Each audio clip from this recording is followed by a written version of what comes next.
After 6 days lang, nakuha ko na kagad yung Shirley Clunker bar ko kay Kuya Rene. Siyempre, ite-test ride kagad natin to. So, in-install ko na muna yung handlebar tapos tinignan ko muna syempre kasi sobrang ganda niya. Kinabukasan, syempre, salang kagad tayo sa Yaya Ride. Buti na lang kamo si Master Ian Howe, nag-aya siya. This time pupunta kami sa Car Free Ayala, dun sa may Ayala Triangle. First time ko makapunta dito, sa sarap mag-bike shop. Baka sa next Yaya Ride susubukan ko yung house coffee nila. Tumambay muna kami dun sa labas ng bike shop until 6:30. Tapos after nun, lumabas na si Master Ian Howe and ride out na.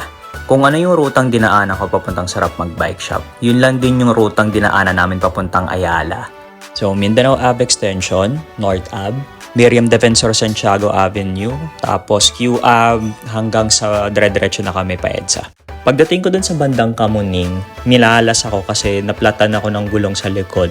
Ang malala pa dun, 2 gas station na hinapuntahan ko before pa siya naayos talaga. Safe to say, napaghulihan, pero sa Ayala lang din naman yung punta nila so makikita ko rin sila one way or another. So ang lesson dito, before kayo mag-ride out, always remember the ABCs of bike safety.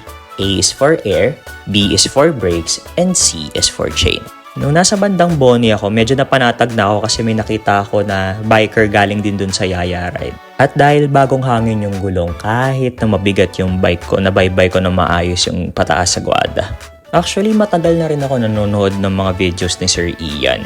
Back nung si Bing Bong pa yung ginagamit ko, meron kaming ride na pumunta kami sa may Thunderbird sa Santa Ana, Rizal.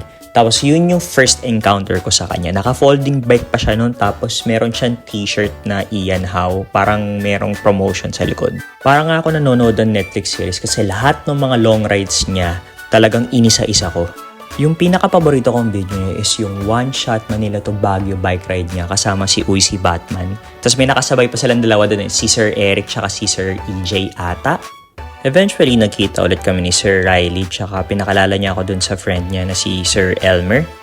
Pagdating ko, nagulat ako, nandito rin pala si Cycling Chef tsaka si Uy si Batman. Tambay muna kami, pahinga with Sir Riley and Sir Elmer. Tapos eventually, nagkaroon na ako ng video opportunity. May kita mo ng 2 angle niya dun sa video ni Sir Ian. Pero ang pinaka naging highlight sa ride na to for me is yung masabi ko ang matandang kasabihan ni Sir Ian. And that's it, pansit! All in all, sobrang chill and solid ang ride na to kahit na merong flat tires at the middle. Shoutout ulit kay Sir Riley, Sir Elmer, Cycling Chef, and of course kay Sir Ian.